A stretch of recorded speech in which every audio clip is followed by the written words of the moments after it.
And that too.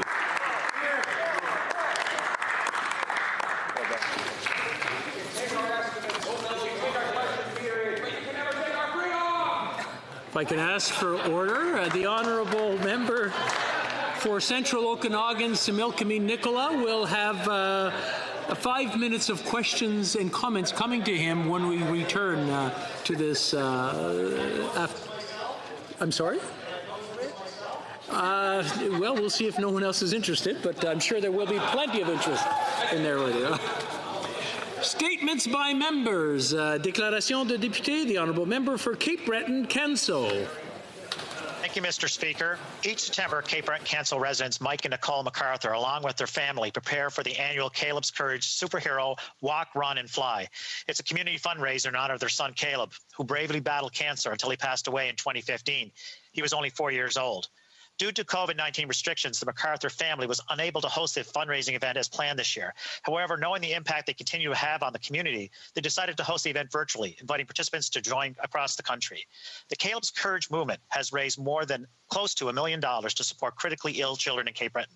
It's thanks to Caleb's Courage that the Cape Breton Regional Hospital is now home to the Caleb's Courage Superhero Suite, a superhero-themed pediatrics room that allows so many children to receive their treatments, often life-saving and at home. September is Childhood Cancer Awareness Month, and today I want to honor all the little superheroes who have fought or continue to fight battles, big battles, just like Caleb's. I'd also like to thank Mike, Nicole, Ella, Aubrey, Lachlan, Emery, and all those involved with the Caleb's Courage movement for doing their part to strengthen healthcare in Cape Breton-Canso. Thank you. The honourable member for Simcoe Grey. Mr. Speaker, throughout this pandemic, my riding has been put at a significant disadvantage as lockdowns and work from home have become the norm. People in the cities have the privilege of reliable high-speed internet, which allows them to work from home or have their kids to learn online. They're also able to stream and connect with friends and family without worrying about exceeding their monthly data allowance. Canadians in my riding of Simcoe Grey are not so privileged. Our parents cannot reliably work from home and often must head into the city despite the health risks. Our kids often cannot connect to online courses and fall behind their peers. Our isolated seniors suffer too, as they are unable to visit loved ones in person at this time. All this, and we still pay hundreds or even thousands of dollars extra fees for less than what other Canadians are taking for granted. Mr. Speaker, the government had some nice words in the throne speech about connectivity. There were nice words about many things, but actions speak louder than words. We need a plan to connect rural Canada to high-speed internet now. Hear, hear. The honourable member for Sherbrooke. Thank you, Mr. Speaker. At the beginning of September, I visited SOS Odors with Marianne Auclair, the Executive Director of Femmes et Sœurs. Ms. Josée Sanson, the CEO of this family-run business, specializes in the production of air purifiers. Throughout the pandemic, Ms. Sanson has been proactive and innovative by creating a modern production line of hand sanitizers, which she sells to customers and to the Quebec and Canadian governments. We've seen many examples of women entrepreneurs involved in fighting the spread of this virus and in the economic development of our communities. Yet, to date, only 16% of SMEs are owned by women. I'm very proud to be part of a government that invests nearly $5 billion with a view to having more women entrepreneurs and to having a more dynamic and fair business environment. Thank you. The honourable member for Rimouski-Niget-Témiscouata-les-Basques. Mr. Speaker, on behalf of my leader and all my colleagues of the bloc, I'd like to underscore how sad we are to learn the passing of a important sovereignist and one of our founding members of our political party, Ms. Suzanne Tremblay. It's not just my region that is crying, but all of Quebec. I had the privilege of working at her sides, Madame Suzanne Tremblay, and she worked hard in our area of the province, and she worked towards regional and rural development. We remember her for being frank, bold, and for being a fighter. And we also remember her immense contribution to the cultural files and her defense of this industry. I'd like to thank Suzanne Tremblay for working towards Quebec's success abroad and in our region. Her career has inspired a whole new generation that I am a part of. Thank you for everything, Suzanne. For Humber River Black Creek. Mr. Speaker, ALS patients in Canada suffer from a lack of access to new therapeutic treatments, and a quarter of Canadian ALS patients do not have access to clinical trials within their own province. The current system is prohibitive to ALS patients who wish to access new therapies that could significantly improve their quality of life.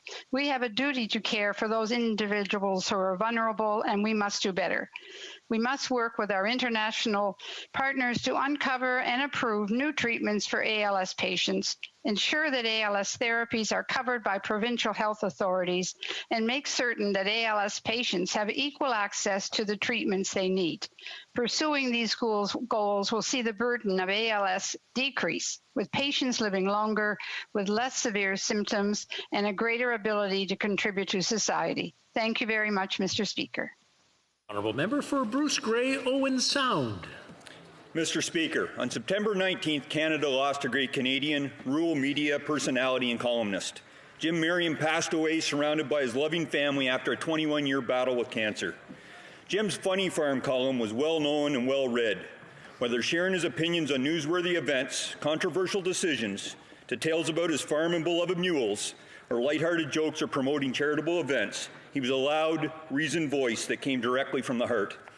Jim loved to tell those personal stories and connect people with each other right across the region. It was that ability to tell a story with a sense of humor, yet get to the crux of the issue, that was fundamental about who Jim was. Maybe most telling about Jim is that he was approached by different parties to run for politics. He was smart enough to stay away. I consider myself lucky to have known Jim my whole life. I'm confident many others still can through his written work. Rest in peace, Jim. You've earned it. The Honourable Member for Scarborough Rouge Park. Alex Neve is a fierce defender of human rights and the conscience of his nation. As the outgoing Secretary General of Amnesty International Canada, Alex has fought to preserve, promote, and protect the inherent dignity and the inalienable rights of individuals and peoples around the world. A man who speaks with purpose, listens with humility, and acts with conviction, Alex's work is defined by countless compelling victories overcoming the many injustices in the world. Alex continues to inspire and challenge all of us to advance human rights. Some of his recent work includes advancing refugee rights, ensuring corporate social responsibility, implementation of the optional protocol on torture, and the United Nations Declaration on the Rights of Indigenous Peoples, as well as seeking accountability for atrocity crimes in places like Sri Lanka and Myanmar. This week, Alex passes the torch to Kedi Nivebandi, a passionate human rights defender, to lead Amnesty. I want to thank Alex, his partner Patricia Goyesh, and his children Brennan, Sean Daniel, and Selena for all of their sacrifices to make our world a better place. Thank you, Mr. Speaker. The Honourable Member for Kitchener Centre. Thank you, Mr. Speaker. Mr. Speaker, I rise today to celebrate the talent and accomplishments of a truly exceptional member of my community. Like most of you, I take special pride in the success of all our citizens from coast to coast to coast. Whether it's an athlete, a musician, a business person, or any other Canadian, we are here to root for them, which is why I rise today to highlight one of Kitchener's finest, Jamal Murray. As a basketball player for the Denver Nuggets, Jamal has shown remarkable leadership, poise, and determination while taking his team to the NBA Conference Finals. Jamal is an inspiration for basketball fans in Kitchener Centre and in communities across Canada, not only for his play on the court, but also off the court. He's an advocate for the Black community and youth sports, including assisting in building local basketball courts and providing backpacks for children returning to school.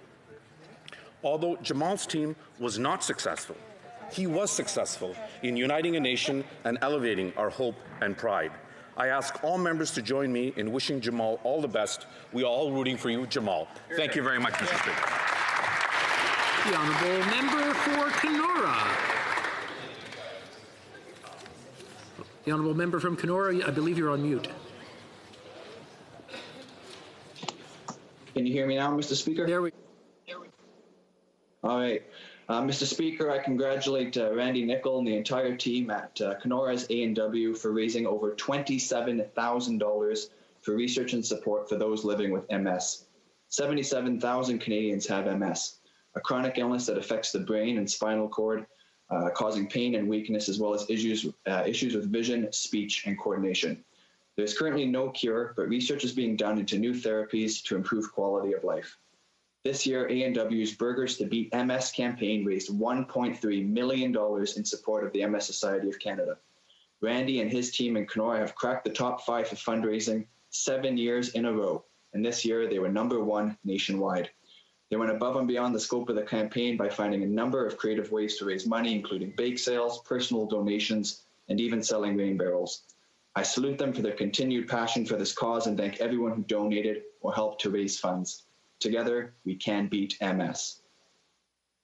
The honourable member for Scarborough-Guildwood. Thank you, Mr. Speaker. It's some time since David Smith died. David was a lawyer, MP, cabinet minister, senator, chairman of the world's largest law firm, and born raconteur. I got to know him through the Liberal Party politics and the Wednesday morning prayer breakfast. His standard greeting was, how's Brother John today? Regardless of the scripture passage or prayer concern, David would have a story. My favorite featured he and Colonel Gaddafi sitting in a Libyan desert around a campfire being serenaded by fornicating camels. I don't know what a fornicating camel sounds like, Mr. Speaker, but it is extremely difficult after David's story to maintain a prayerful attitude. David also liked to sing the great old hymns of the faith. The hymn, What a Friend We Have in Jesus, became infinitely more poignant when David told us about the deeply tragic life of the Port Hope man, Joseph Scriven, who wrote the hymn. I miss that raspy voice, I miss that off-key singing, and I miss those hilarious anecdotes. Rest in peace, my friend. Thank you, Mr. Speaker. The honourable member for Flamborough-Glenbrook. Speaker, yesterday at sundown, Jewish communities across Canada and the world gathered to observe Yom Kippur, the holiest day in the Jewish calendar. Marking the end of 10 days of awe, a period of prayer, fasting, and introspection, Yom Kippur is a sacred day of atonement where the Jewish community will seek forgiveness for the past year and reflect on where better choices and actions could have been made. However, this is not only a time for reflection, but also a chance to look forward to the future for new and more hopeful days of joy and opportunity. Hamilton is blessed with a vibrant Jewish community, and I'd like to take this opportunity to thank the members of Beth Jacob Synagogue, Anti Shalom Temple, and Adas Israel Synagogue, along with all Jewish Canadians for the profoundly positive contributions they've made to Canadian society and will continue to make for generations to come. As Yom Kippur draws to a close, I hope the day has been an easy fast and brought meaningful reflection to all Jewish people who are celebrating this solemn sacred day. Gemar Hatama Tova. The honourable member for West Nova. Thank you very much, Mr. Speaker. Today I'm proud to rise in the House of Commons to honour Nova Scotia, and particularly those residents of West Nova. Back at home, as elsewhere in the country, our communities work very hard in supporting each other during the many difficult challenges that have deeply affected our entire population due to the current pandemic. We all know that the strength of a community can certainly be defined through tough times, and God knows too much of our community in Nova Scotia have gone through over the past number of months. I want to send out a special shout out to the Kingston Greenwood Isolation Network that was created to respond to a need for help during the first peak of the pandemic.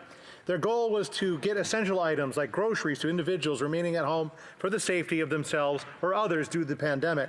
Congratulations and a big thank you, Mr. Speaker, to the local Lions Club, 14 Wing Greenwood, Sobeys, and all the volunteers that made sure our residents did not go without during this difficult time.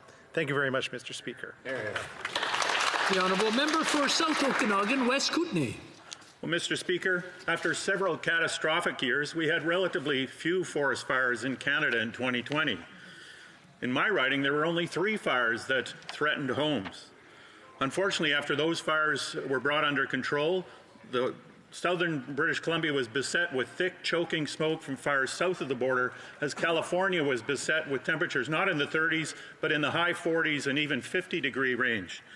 And I want to take this opportunity to thank all the firefighters on the ground and in the air for battling the fires in southern British Columbia, especially the volunteer crews who worked in extreme terrain and extreme temperatures to keep family homes safe.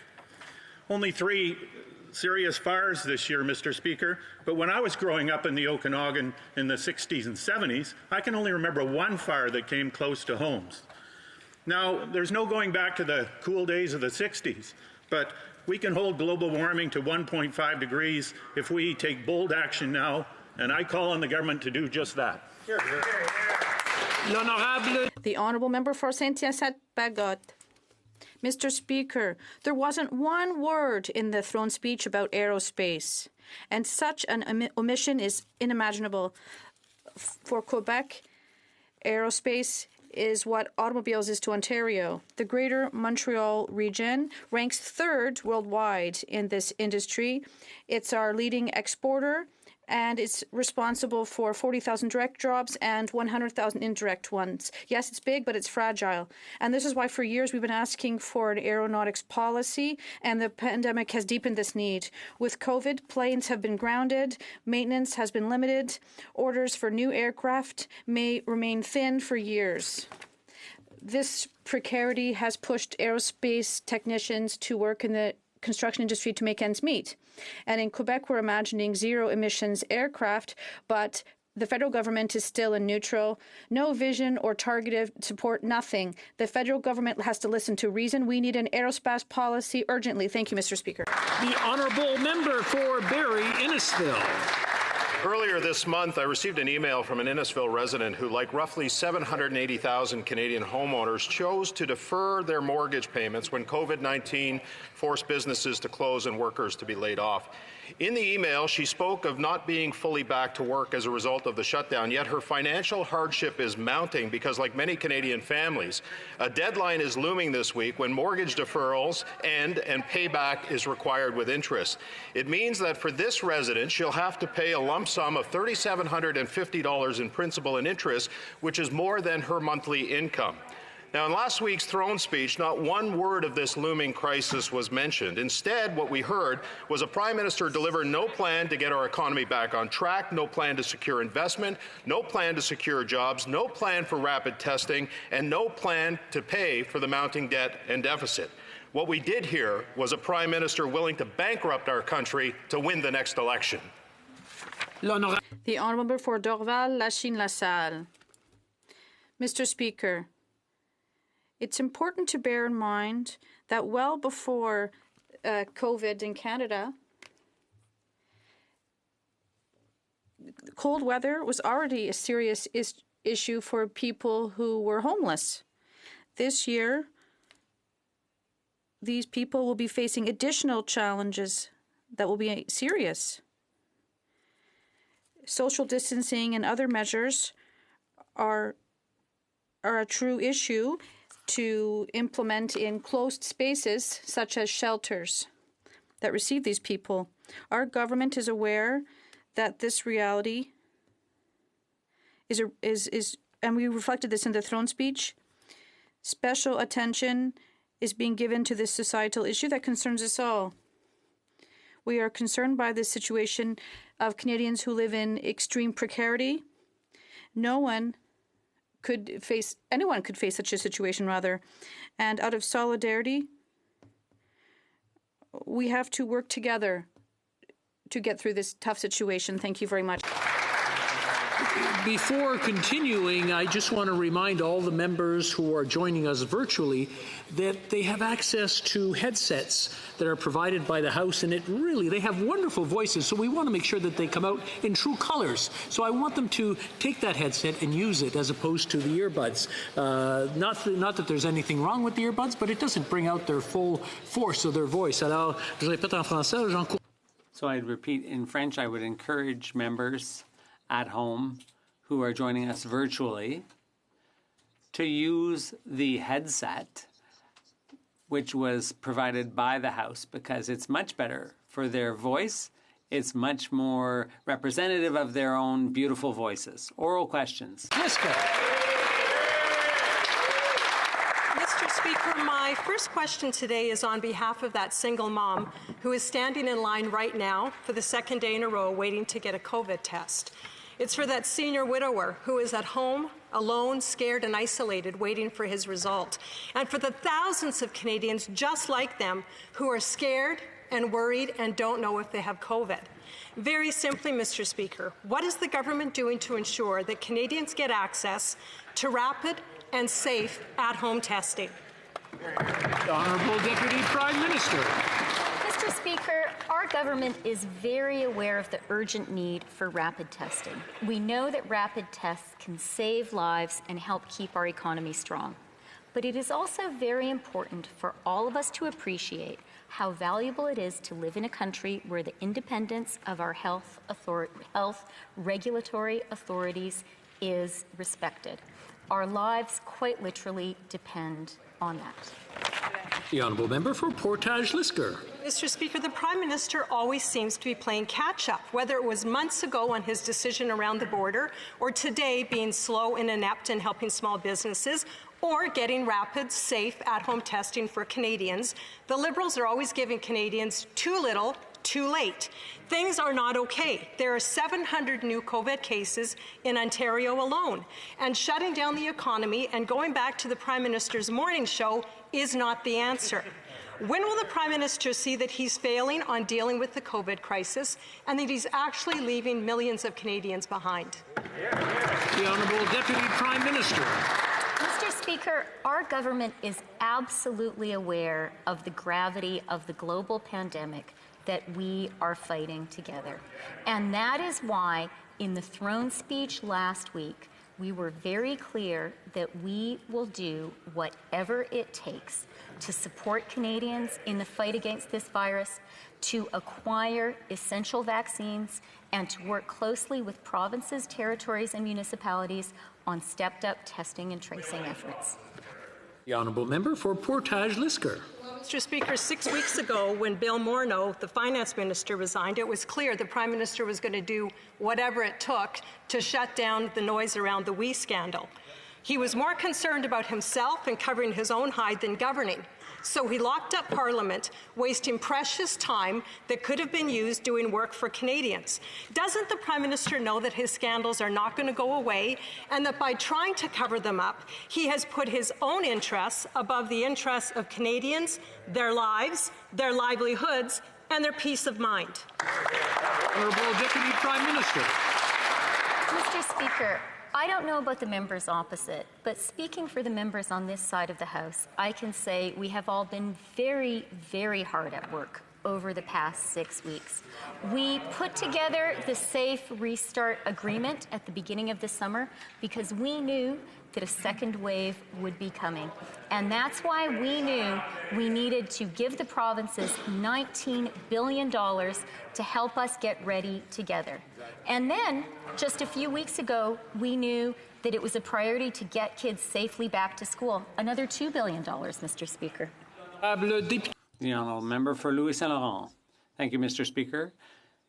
Everything suggests that in 3 hours, the Premier of Quebec City will announce that Montreal and Quebec City are now at red alert. The situation is very serious, Mr. Speaker, and this requires concerted action to address the problem. Last week, the Prime Minister here in the House said some unfortunate things about the Quebec Premier and about all the provinces. Could the Prime Minister stand today and admit that that was a gaffe and that we do all need to work together? The Honourable Deputy Prime Minister. Mr. Speaker, we invested hugely in healthcare, and we will continue to make significant investments in that area, be it in Quebec or elsewhere in Canada. But once again, my colleague is trying to create a squabble between Quebec City and Ottawa. We don't want that. We want to work together, and that is what we are doing, and that is what we will do in future. The Honourable Member for Louis Saint Laurent.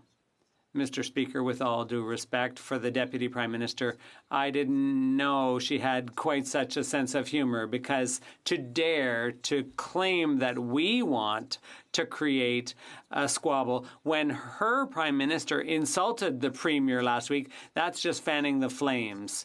Everyone should mind their own business. The federal government has responsibility for rapid test development, for example, and the provinces have responsibility for delivering health care directly to residents of their respective provinces. So will the government commit to increasing health transfers? The Honourable Deputy Prime Minister.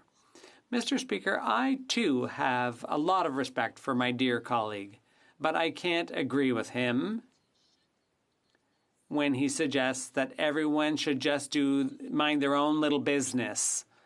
Mr. Speaker, today we are facing a global crisis, the greatest crisis since World War II. This is the time for all of us, for all members, all provincial premiers, all territorial and municipal leaders. We all should be working in close cooperation. That's our approach, Mr. Speaker. The honourable member for La Prairie.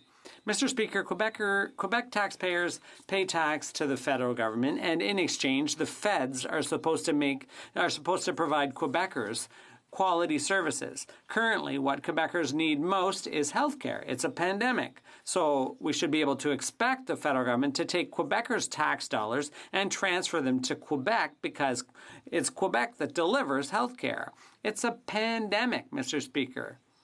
Why is the government withholding Quebecers' money and refusing to fund health care adequately? The Honourable Deputy Prime Minister. Mr. Speaker, we are not withholding anything or blackmailing anyone. We have invested hugely in health care in Quebec and in all provinces and territories. $19 billion in the Recovery Fund, and $13 billion of that went directly into health care and combating COVID-19. That's cooperation, Mr. Speaker. The honourable member for La Prairie. Mr. Speaker, the provinces and Quebec said they needed $28 billion in transfers. If they're asking for more money, it's not to create a squabble. It's because it's a pandemic. If the government of Quebec wants higher transfers, it's because this is the worst health crisis in 100 years. Quebec is asking for transfers because there's been chronic underfunding by the federal government for 25 years. Quebec is asking for these transfers because Quebec needs them. What is the federal government waiting for? The Honourable Deputy Prime Minister. Mr. Speaker, we agree with all members here in the House and with the Quebec leadership that we are dealing with a very serious crisis, the COVID-19 crisis, and we all have to work together. That's our government's approach, and that is why, for example,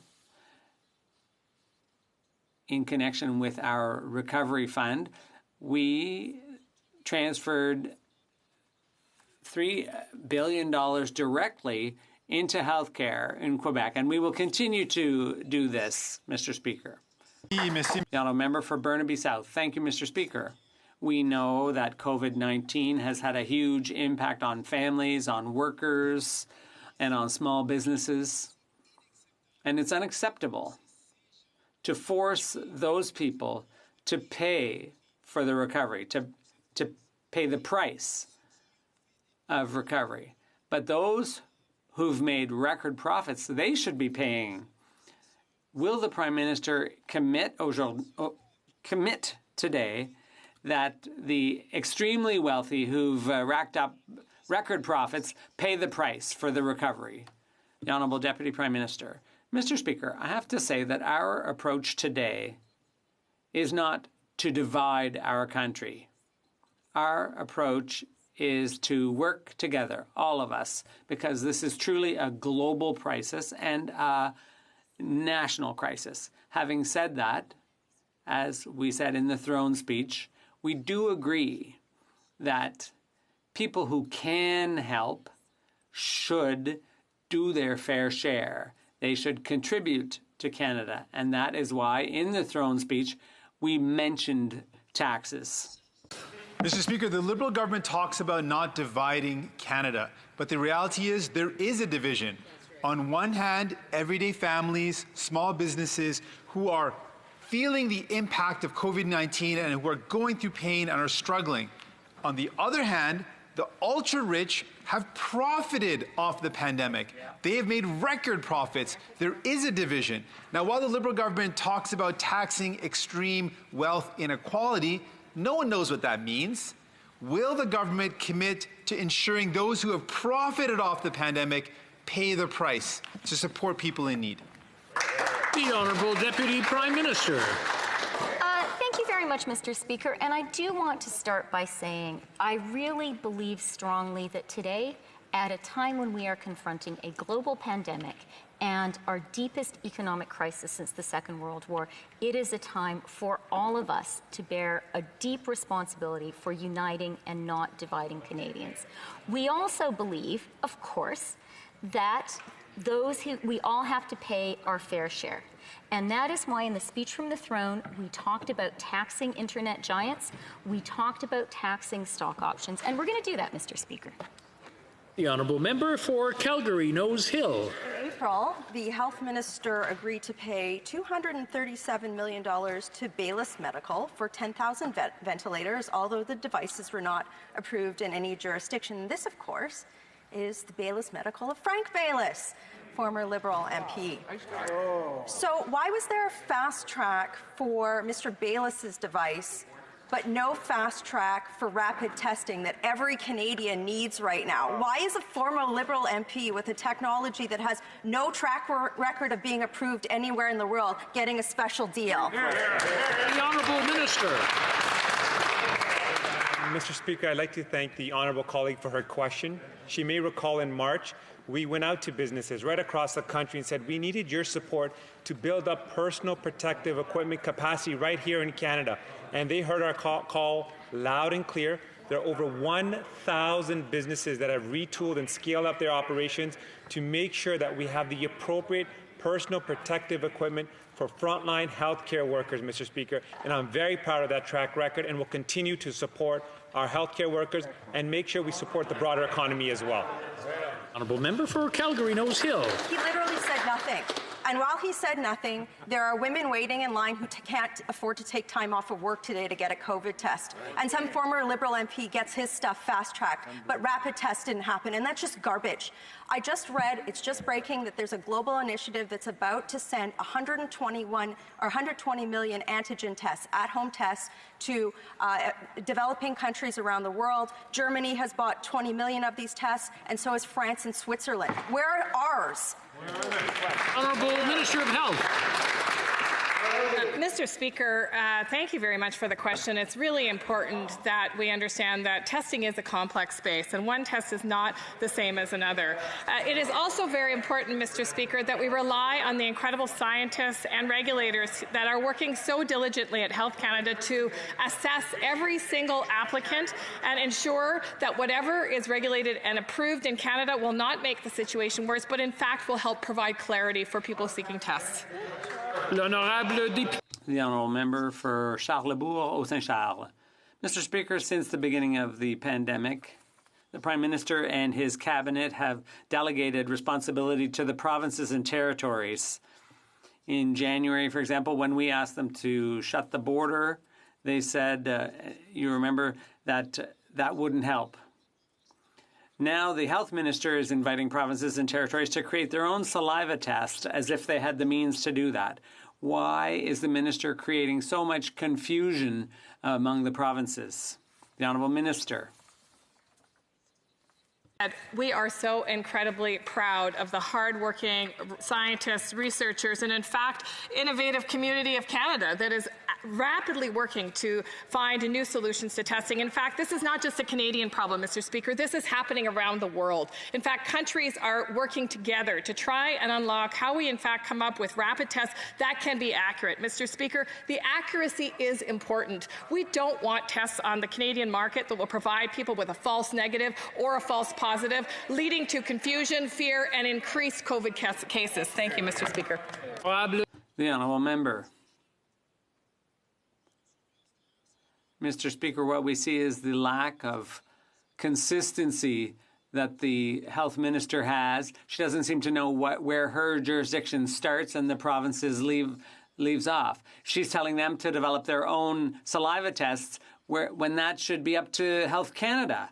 They don't have the means to do that. It's Health Canada's job and the minister's job to develop a saliva test. The minister says publicly that can the minister apologize to the provinces for what she said? Step of the way, we've worked with provinces and territories to ensure that they have the tools they need to fight COVID-19. You've heard the Deputy Prime Minister speak about the billions of dollars that were transferred to provinces and territories, but more than that, Mr. Speaker, when there is an outbreak, we work very closely with local communities within provinces and territories to make sure they have the tools they need. Mr. Speaker, we will continue to work diligently with provinces and territories to unlock the tools that can help us beat and defeat COVID-19. The honourable member for Edmonton Mill Woods. Mr. Speaker, 6 RCMP officers have been removed from their frontline policing duties and given desk roles for nearly 6 months. The RCMP are the only police force in Canada that have sidelined 6 during the pandemic. Since early June, the World Sick Organization wrote to 3 different ministers to discuss a solution, but were completely ignored. Now that this has become a media story, the Prime Minister has said that he's disappointed that 6 in the RCMP have been sidelined. Then why have they ignored this issue for months? Honourable Minister. Well, thank you very much, Mr. Speaker, and I do appreciate the question, and I agree that all officers of the RCMP must be given the opportunity to serve both their community and to freely practice their faith. And we need to ensure that all of our officers are not discriminated against and that their requirements for their religious faith receive an appropriate accommodation. The reports from the World Sikh Organization were deeply concerning. The Prime Minister and I have been quite clear of our expectation that the RCMP will work diligently to rectify this situation as quickly as possible. And with that, we are getting advice from Occupational Health and Safety and the Labour Ministry to make sure that can be done safely. Calgary, Forest Lawn. Thank you, Mr. Speaker. Sikh and Muslim RCMP officers were pulled from active duty due to a beard policy that is obvious discrimination against ethnic minorities. The World Sikh Organization reached out to Liberal Ministers Blair and Baines months ago with no response. When made public, the Prime Minister gave nice and fluffy words with no action plan. Why has it taken the Liberals 6 months to admit this is a problem, and when will they get rid of this blatant discrimination against these Canadian heroes? I just want to remind the honourable members that when referring to someone else in the chamber, we refer to them by the name of their riding or by their position and not by their proper names. Just a reminder, I know we've been away for a while, we're getting kind of rusty, but the honourable minister. Mr. Speaker, and let me be very clear. We believe absolutely that the Sikh officers who serve their communities and this country with professionalism and with absolute dedication need to be an accommodation of their, so that they can practice their faith as well as continue to serve. We have raised the matter directly with the RCMP. We expect this issue to be rectified at the quickest opportunity. We have also ensured that there is a comprehensive examination of occupational health and safety requirements and in consultation with the Labour Board to ensure that this can be done safely, but it will be done, Mr. Speaker. We will accommodate those officers. The honourable member for Montcalm. Mr. Speaker, the hour is grave. Montreal and Quebec City are being upgraded to red alert. That means we're into the second wave. It means people will be hospitalized. Some will have serious consequences and may even die. That means we're going to have to go back into lockdown, and nobody wants that. That's why Quebecers want their money back in the form of health transfers. Does the government realize that by refusing to adequately fund health care during a pandemic, they're completely out of touch? The Honourable Minister. Mr. Speaker, the Government of Canada is cooperating on a regular basis with the Government of Quebec and with other provinces. This second wave is real. The number of cases, over 700 in Ontario, 750 in Quebec, means that we have to act quickly. And that is precisely why we have this bill before us today. And I hope that colleagues from the Bloc will support it. The honourable member for Montcalm. Mr. Speaker, in addition to being into the second wave, we're also entering cold and flu season. The number of people who will have symptoms and will require testing will go up because there will be more symptoms. We're short of resources for testing and to give people rapid results. The ability to flatten the curve depends on testing, and there's a lack of money to meet these needs. In addition, our frontline workers are exhausted, Mr. Speaker. What's more important today than increasing health transfers? The Honourable Health Minister. As we've said, we will be there for provinces and territories to defeat COVID-19 no matter what it takes. And Mr. Speaker, I have reached out to Minister Dubé on a number of occasions, and I look forward to speaking with him very soon to determine what more we can do at the federal government level to handle and assist in many of those challenges that the member opposite is outlining. This is, Mr. Speaker, I think a Canadian response. We need to work together to ensure that no matter where COVID-19 is surging, that we are there together and in support of each other. That is the only way through this crisis, Mr. Speaker. The Honourable Member for Thérèse de Blainville. Mr. Speaker, the throne speech is rife with federal intrusions into Quebec's areas of jurisdiction. It talks about childcare in school settings. It talks about labour training. It even talks about creating federal parks in our cities. Mr. Speaker, Quebec is already taking care of all that. All the federal government has to do is pay its fair share. Rather than interfering in Quebec's jurisdiction, why doesn't the federal government deal with its own responsibilities by increasing health transfers? Salty. The Honourable Minister. Mr. Speaker, I was already clear. There's a program in Quebec, and there will be equivalent transfers. But this issue is one the Bloc raises repeatedly. Our seniors are not jurisdictions or constitutional issues. They are our most dearly loved ones, and the Government of Canada will be there to help them, whether the Bloc likes it or not. We will always be there to help our seniors.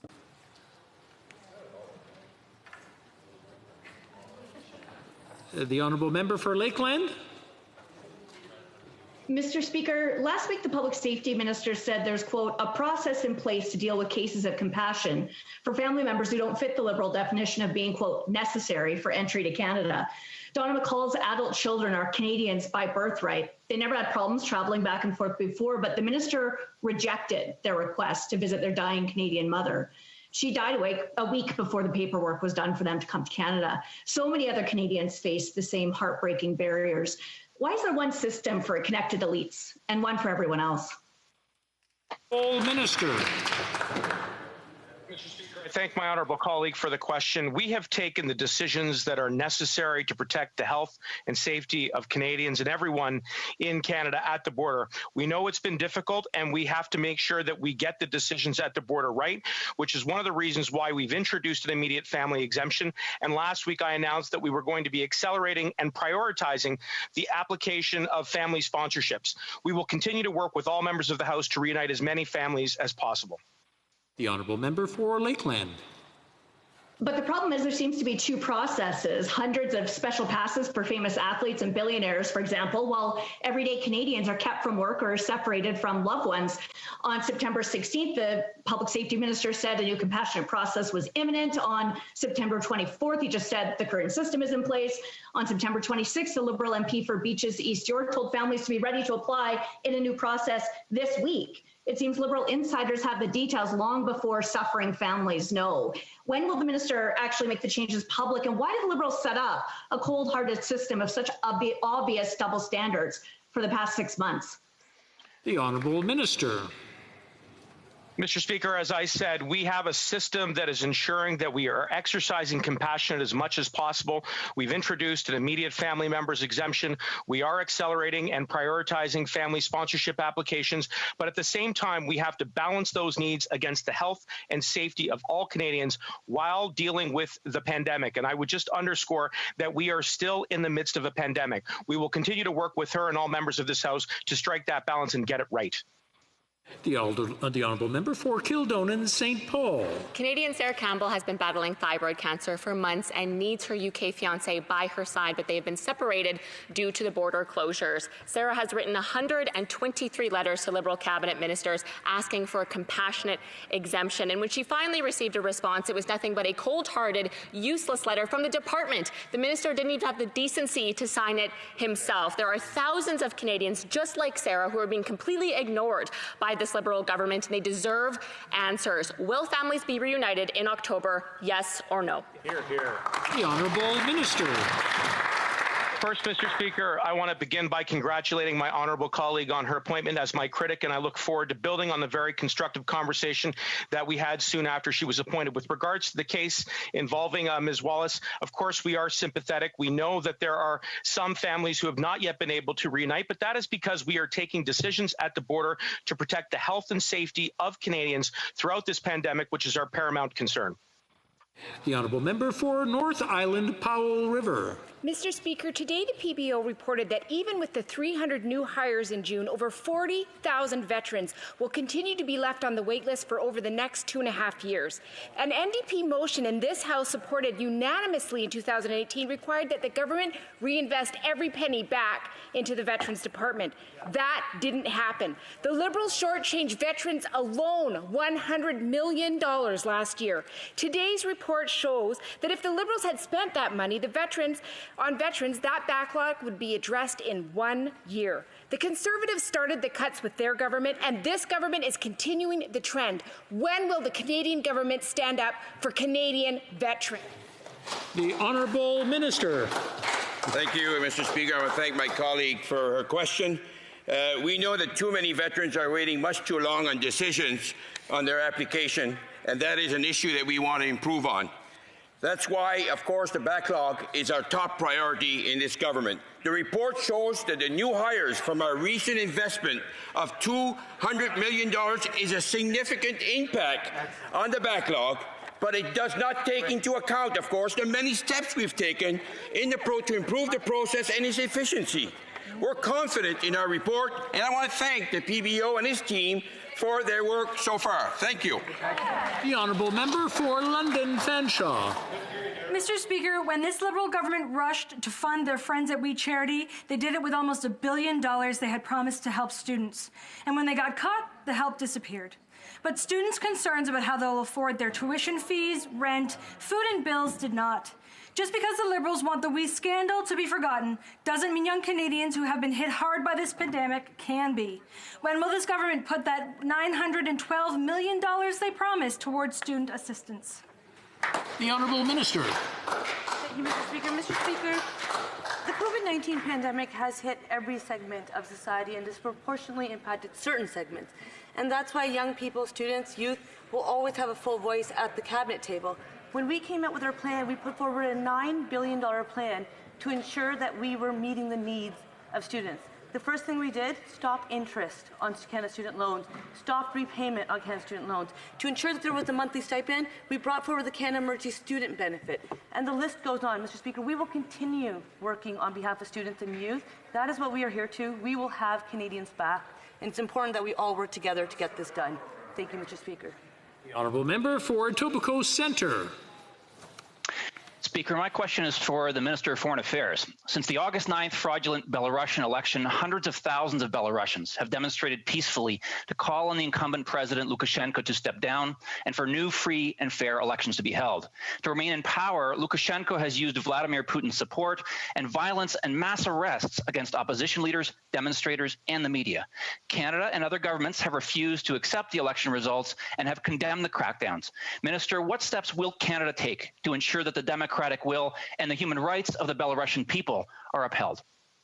Honourable Minister. Mr. Speaker, I want to thank the member from Etobicoke Centre for his great question. Canada has made clear that we do not accept the results of the fraudulent presidential election in Belarus. We continue to call for new elections that are free and fair. I have been speaking regularly with the opposition leader, Svetlana Tikhanovskaya, including just last week after we announced $600,000 towards project to support civil society and democracy. with a focus on women and independent media. We will always stand by the Belarus people, Mr. Speaker. The honourable member for West Nova. Thank you very much, Mr. Speaker. The Nova Scotia fisheries crisis is entering its third week, and no agreement seems to be possible in the short term. The Minister of Fisheries and the Minister of Crown Indigenous Relations had discussions with the Mi'kmaq chiefs, but are leaving the commercial fishermen in the dark. Conflict resolution requires an honest and transparent communication with both sides in a dispute. Mr. Speaker, when will the Minister of Fisheries do her job, show some leadership and respect, and open a true dialogue with all parties for a lasting solution? Minister. Thank you, Mr. Speaker. Mr. Speaker, as I've said from the beginning of this crisis in Nova Scotia, our main priority is keeping people safe. To that end, Mr. Speaker, I believe that the path forward is through honest, respectful and collaborative dialogue. I have met with both First Nations and industry partners over the last number of weeks to find that path forward. We are committed to making sure that we implement the treaty rights that are guaranteed to the First Nations under the Marshall Decision. Thank you, Mr. Speaker. Honourable member for West Nova. Mr. Speaker, the Marshall Decision was 21 years ago. It isn't a new issue. The Liberals have had 5 years to bring parties together and advance negotiations. And the minister knew about this specific issue as it's been boiling around for about a year now. When will the minister resolve this situation? Good question. Mr. Thank you, Mr. Speaker. Mr. Speaker, we have been having good conversations with First Nations communities, with industry. I firmly believe that the best path forward to make sure that we're keeping people safe, to make sure that we're implementing the rights of First Nations people is through respectful and collaborative dialogue. We have been having those conversations. We will continue to do that, Mr. Speaker, because it's imperative that we implement these rights. Thank you, Mr. Speaker. The honourable member for Carleton. Je me lève aujourd'hui au nom d'1 million. I rise today on behalf of millions of Canadians who have lost jobs and not recovered them since February. COVID exists in Germany, Japan, the UK, the US, in Italy, in France. But those countries have less unemployment than Canada does. Our unemployment rate is 3 percentage points higher than it is in the OECD. Can the minister, therefore, name a single country in the G7 that has an unemployment rate higher than Canada's? Yes or no? Vice-Premier Ministre. The Honourable Deputy Prime Minister. Mr. Speaker, I want to start by saying just how much support our government is providing to people in this country. Our government has supported almost 9 million Canadians with the CERB. Our government has also helped 3.5 million Canadians to continue working thanks to our wage subsidy. And our government has helped 750,000 businesses with the subsidy for rent. We will remain there for them. Mr. Speaker, Canadians are horrified by the mass detention and slaughter of Uyghur Muslims in China. Whenever he is asked about this issue, the Foreign Affairs Minister has assured us that he is deeply disturbed by these events, but he is not committed to action. Canadians don't care how he feels. They want to know what he will do. Will the minister understand that he has obligations under the Genocide Convention and therefore commit to Magnitsky sanctions against those criminals responsible for 21st century concentration camps? Honourable Minister. Mr. Speaker, I'd like to thank my honourable colleague for the question. As he said, Mr. Speaker, we remain deeply disturbed by the troubling reports on the situation in Xinjiang, as we should all do in this House, Mr. Speaker. We repeatedly voiced our concerns both publicly and privately, and have taken action, Mr. Speaker. Canada recently co-signed a declaration on this important issue at the Human Rights Council. I have been engaging with my international partners, and more recently, I've engaged the United Nations High Representative for Human Rights to see what more the international community can do together to uphold the human rights of Uyghur. The Honourable Député de Shefford. The Honourable Member for Shefford. Mr. Speaker, no one in the bloc thinks that seniors are simply a constitutional issue. For our seniors, the second wave means more health risk, more isolation, and more anxiety. Now, one type of anxiety that seniors don't need above all of it is financial anxiety. The government can take action in areas under its jurisdiction. Will the government listen to what our seniors are calling for and increase by $110 a month old age pensions as of age 65? The Honourable Minister. Monsieur le Président, les aînés sont au cœur. Mr. Speaker, seniors have been at the heart of our concerns since the start. Our seniors are the main victims of the pandemic, and these are the same people who built our society, who built our country. We owe it all to them. So when the Bloc Québécois puts seniors in the midst of a constitutional discussion, well, we don't. The Honourable Member for Shefford. Mr. Speaker, does the government just want they just want to keep repeating that the seniors don't fall under Quebec jurisdiction?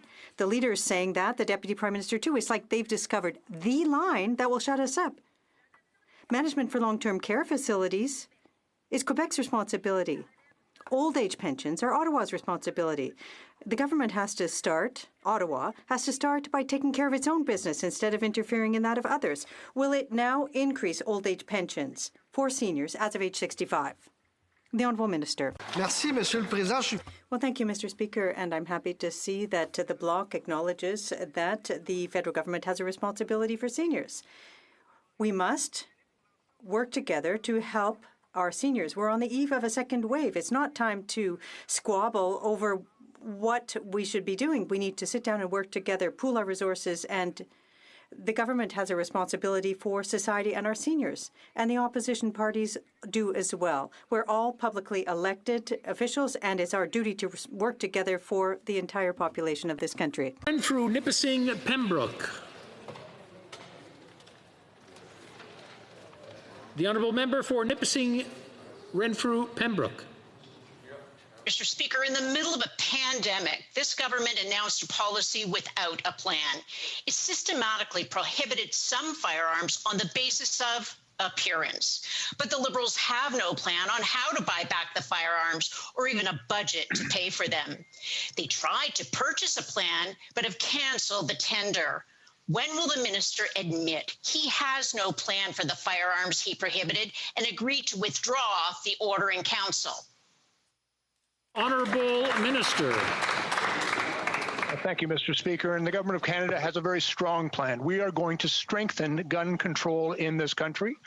We have begun by prohibiting a number of weapons that were designed and have been used to kill large numbers of people, and they are now prohibited. Mr. Speaker, we are absolutely committed to continuing with those strengthening of gun control measures, including taking steps to secure our borders so that guns will not be smuggled in, and also deal with those who steal or otherwise divert guns into the hands of criminals. Mr. Speaker, we are working for the safety of Canadians. The opposition will weaken gun laws. We intend to strengthen them. Honorable député de Lévis-Lotbinière. The Honourable Member for Lévis-Lotbinière. Mr. Speaker, collateral damage because of the Liberal government's lack of vision can be felt across the economy in this country. While companies are closing because of a lack of work, others are cutting production because they don't have enough workers. Mr. Speaker, the Liberal government needs to take into account labour issues when it develops new programs. Will it do so? The Honourable Minister. Every member in this House that we are taking robust steps to make sure that everybody is encouraged to work when it's safe for them to do so, that when they're available to work, that they take job offers, that they are put in a position to work in healthy, safe work environments. Quite frankly, Mr. Speaker, Canadians want to work, and we're doing everything we can to put in place the circumstances so they can do so safely. Thank you. Honorable député de Richmond. The Honourable Member for Richmond-Arthabaska. Since the start of COVID, Canada has spent the most and has the highest unemployment rate. Small and medium-sized businesses in Quebec are unsuccessful in their search for employees. This is despite these deficits on the backs of our children. The Liberals' approach isn't working. What's worse, there is no plan. No plan was put forth in the throne speech. Can the Prime Minister tell us when he will put forth a recovery plan for our economy, a plan for all of us? The Honourable Deputy Prime Minister. Thank you for the question. Mr. Speaker, our plan for economic recovery is working. You don't need to believe my words. I can quote this. Our clients are telling us that the programs are helping not only to retain employees, but to face the pandemic and to hire laid-off workers. This comes from the Canadian Associate Director of KPMG. The Honourable Member for Niagara Centre. Thank you, Mr. Speaker. Mr. Speaker, Wednesday is Orange Shirt Day. I invite all to wear orange to help raise awareness for this important day amongst your friends, your family, and within your communities. In our last mandate, we made significant progress in supporting self-determination, improving service delivery, and advancing reconciliation. Moving forward, Mr. Speaker, on reconciliation with Indigenous peoples is a priority to this government. We still have work to do. Reconciliation is an ongoing process. Can the Minister update the House of Commons and the government's intention to respond to calls to action number 80 regarding a National Day for Truth and Reconciliation? The Honourable Minister. Speaker, I would like to thank the member of Niagara Centre for his important question. There's no relationship more important to us as the one with Indigenous peoples. Implementing the Truth and Reconciliation Report's call to action number 80 to establish a statutory holiday remains a top priority for our government. Thanks to the important work being done with our partners from the Inuit, Métis, and First Nations, as well as the Orange Shirt Day Society, we will be tabling a bill to make September 30th a statutory holiday. Thank you, Mr. Speaker. The Honourable Member for St. Albert, Edmonton. Speaker, the speech from the throne was nearly 7,000 words long. Energy is Canada's leading export and supports 800,000 jobs. And yet there wasn't a single mention of oil, gas, pipelines, or energy workers, nor was there any mention of a plan to expedite the approval process of more than $20 billion worth of job-creating energy projects currently stuck in the regulatory queue. My question is simple: why not? Honourable Minister. Mr. Speaker, let me quote from the speech from the throne, where it was mentioned, the government will support manufacturing, natural resource, and energy sectors. Quote, Canada cannot reach net zero without the know-how of the energy sector, including people in places like British Columbia, Alberta, Saskatchewan, and Newfoundland and Labrador. Mr. Speaker, we have supported our energy sector throughout this pandemic.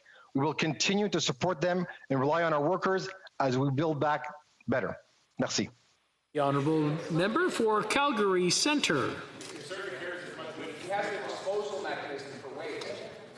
The Honourable Member, I believe you're in mute.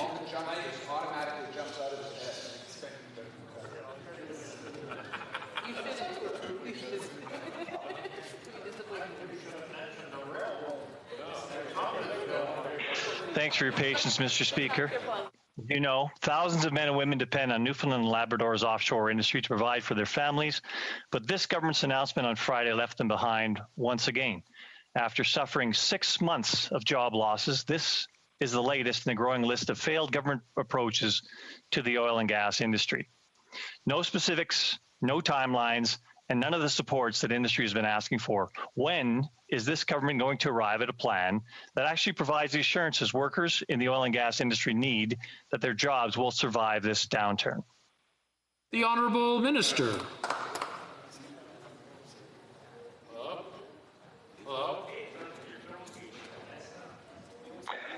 Mr. Speaker, we're committed to the successful and sustainable co-management of our offshore under the Atlantic Accord, and we have taken action to support the people and economy of Newfoundland and Labrador. Our government has announced a $320 million transfer to the government of Newfoundland and Labrador to support jobs and to ensure a sustainable long-term, low-emitting future for our offshore. This agreement will allow the province to invest in activities to create jobs, such as safety improvements, maintenance and upgrades of existing facilities, and research and development. We believe in our workers and will always have their backs. Merci, Monsieur le Président. Well, member for Cypress Hill Grasslands. Thank you, Mr. Speaker. Cell and internet connections are slow or non-existent for millions of Canadians. They have less opportunity for working or learning from home. It's also a public safety issue, especially in rural areas. My constituent Mark had his combine catch on fire, and he had to drive 20 minutes just to be able to call 911. 5 years ago, the Liberals promised to connect Canadians. 5 months ago, the Minister for Rural Development said the government will accelerate broadband funding. And 5 days ago, the Liberals recycled an empty promise to accelerate connectivity. So, when will they actually get it done? The Honourable Minister.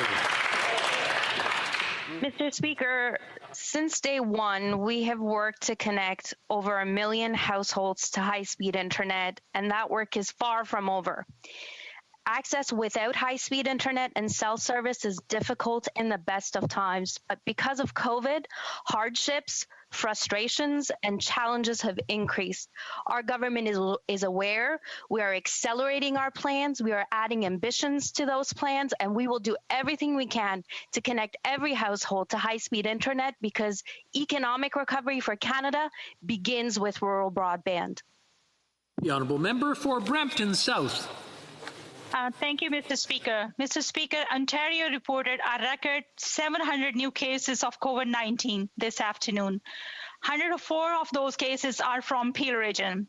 These trends are extremely concerning. Last week, the Minister of Health visited the Peel region to meet with the public health officials. She also joined Brampton South Youth Council to encourage young people to download the COVID-19 Alert app. Can the Minister of Health inform the House about ongoing work with the process to address rising cases in hotspots like Brampton? Also, can the Minister update Canadians about the latest in vaccine development? The Honourable Minister. Thank you very much, Mr. Speaker, for this really important question from the member from Brampton South. And yes, it was my pleasure to meet with Dr. Lowe and all of the hardworking officials with Peel Public Health just last week to talk about what other supports we could provide to the region as they try to combat COVID-19 in their own jurisdiction. Mr. Speaker, this is the approach that we've taken, of course, supporting provinces and territories to enable them to have robust testing, contact tracing systems, but also working with local public health units and regions to ensure that we understand what more we can provide at the federal level. Mr. Speaker, we need to work together on COVID-19, whether it's at the local, provincial, or federal level. The Honourable Member for Windsor West. This pandemic showed us that high-speed broadband is an essential service for work and school. 63% of rural households don't have access to high-speed broadband. Some have no service at all. Those that do are seeing rising rates. The Liberals have admitted their plan to connect Canada in the year 2030 is a failure for business, failure for education, fails research, and ultimately fails the consumers with obscene pricing.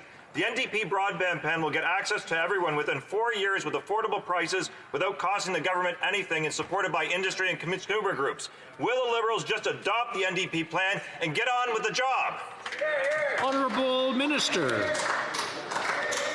I'd also add the 2/3 of First Nation communities who currently do not have access to 5010 high-speed internet. We are aware, and since we formed government, over 1 million households have been connected in over 900 communities, including 190 Indigenous communities. Our plan is on track, and we are determined to add accelerated efforts, and I look forward to support from colleagues in supporting the speech from the throne and subsequent measures to ensure that every household is able to connect to high-speed internet. The Honourable Member for Nanaimo Ladysmith.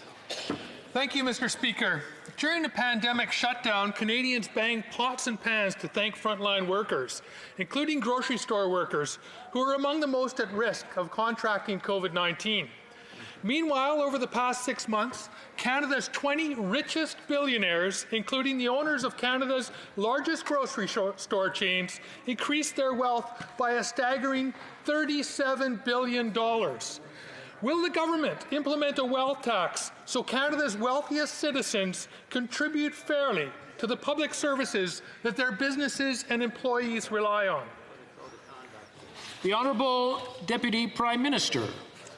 Thank you very much, Mr. Speaker, and thank you very much for the important question. Look, Mr. Speaker, I think right now, as our country is facing a global pandemic, it's important for us to unite rather than divide, more important than ever. Having said that, it is also really important for everyone in Canada to pay their fair share. And that is why in the speech from the throne, we committed to taxing internet giants, to taxing stock options paid to executives at mature companies, and to being sure that we have an inclusive society, an inclusive economy. Thank you, Mr. Speaker. And that's all the time we have for questions today. C'est tout le temps que nous avons. That's all the time we have for questions and comments today. Move on to the daily routine of business. Tabling of documents. Introduction of government bills. Oops. Ms. Qualtrough, seconded by Ms. Fortier, moves for leave to introduce a bill entitled An Act Relating to Certain Measures in Response to COVID-19. This motion is deemed adopted. Ms. Qualtrough, seconded by Ms. Fortier, proposed that this bill now be read a first time, printed. It is deemed adopted. When shall this bill be read a second time? At the next sitting of the House. Voilà.